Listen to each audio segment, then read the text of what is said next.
사회적 공동체 지원센터 마을공동체팀 최원영 팀장입니다. 2021년도 마을공동체 주민제한 공모사업, 공모사업 선정 이후 진행 안내를 해드리도록 하겠습니다. 공모사업 선정 발표 이후 회계 안내서를 배포해 드릴 예정입니다. 회계 안내서의 첫 번째 페이지를 보시면 공모사업 추진 절차에 대해서 나와 있습니다.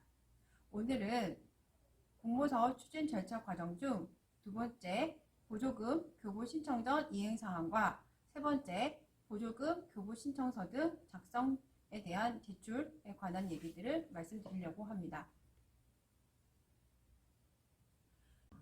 공모사업 선정 이후의 과정에 대해서 그림으로 전체적인 진행 과정을 간단하게 말씀드리도록 하겠습니다. 이번에 공모사업을 처음 시작하는 씨앗 단계에서는 고유번호증을 개설하셔야 합니다.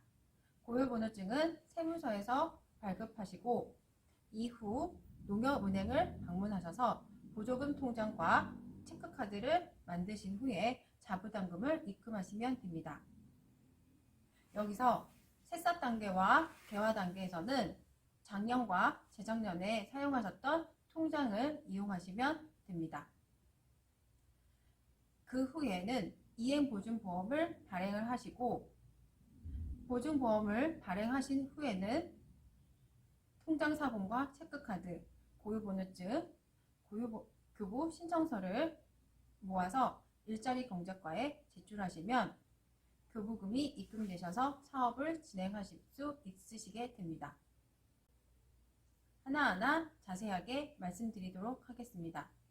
고유번호증 발급은 시청, 별관, 이천세무서, 여주민원실에서 발급을 받으실 수가 있습니다. 필요한 서류에 있어서는 아래와 같이 법인으로 보는 단체의 고유번호 신청서, 법인으로 보는 단체의 대표자 선임신고서가 필요한데 이 두 가지 서류는 세무서에 비치되어 있습니다. 그리고 단체의 정관 또는 규약, 총회 회의록이 필요하고 대표자임을 확인할 수 있는 회의록, 대표자 신분증, 주민등록등본, 대표도장, 모임직인, 임대차 계약서 사본 또는 등기부 등본이 필요합니다. 이것을 요약해서 말씀드리자면 우선 세무서에 방문 전 첫 번째, 단체의 정관 또는 규약 한부, 두 번째, 대표 선임 입증을 할 수 있는 회의록, 세 번째, 사무실 임대차 계약서 한부, 4번, 대표자는 신분증, 도장, 모임 직인을 지참하셔야 되고 다섯 번째는 공모사업 선정 공문을 필수로 지참하셔야 됩니다. 여기서 1번과 2번 정관과 회의록은 여주시 사회적 공동체 지원센터 마을공동체 자료실에 비치되어 있으니 다운받으셔서 공동체에 맞게 수정 후 제출해 주시면 되겠습니다. 그리고 세 번째에 있는 사무실 임대차 계약서는 없으실 경우 대표자 자택 임대차 계약서 또는 등기부 등본을 제출해 주시면 되시고 공간 조성은 공간 조성 주소지만 가능하십니다. 수입 사업을 하지 않는 비영리 법인으로 고유번호증을 개설하셔야 합니다. 또한 선정 이후 교부 신청서의 모임명, 대표자명과 동일하게 작성하셔서 만드셔야 합니다. 간혹 사업계획서나 교부신청서에 있는 모임명과 다르게 고유번호증을 만드신 경우들이 있으니 이 부분은 꼭 고유번호증과 교부신청서에 있는 모임명을 동일하게 하셔서 개설하셔야 합니다. 그 다음에는 보조금 통장 체크카드 발급입니다. 보조금 통장 개설은 여주시에 있는 농협은행을 방문하셔서 만드셔야 되는데 구비하셔야 되는 서류는 고유번호증, 모임직인, 대표자 신분증, 보조사업자 선정 공문입니다. 반드시 통장 잔액은 0원으로 하신 후에 자부담금을 입금하셔야 합니다. 또 체크카드를 만드실 때는 여주시 보조금 전용 체크카드가 꼭 표기되신 것을 확인하셔야 합니다. 이행보증보험 가입입니다. 이행보증보험은 시민회관역, 우리은행 건물 2층 서울보증보험을 가셔서 가입하실 수 있으시고, 은행권 공인인증서가 있으시면 2000 서울보증보험을 이용하셔서 온라인으로도 만드실 수가 있습니다. 이때 필요하신 서류는 선정 공문, 고유번호증, 직인, 신분증이 필요하십니다. 소요 비용은 3만원 내외입니다. 이 보험 가입비에 있어서 자부담금으로 처리하실 수가 있습니다. 그러면 교부 신청서 실행계획서에 대해서 말씀드리겠습니다. 교부 신청서 서식은 회계 안내서 안에 신청서 양식이 있으니 이걸 참고하셔서 공동체에 맞게 작성하셔서 제출하시면 됩니다.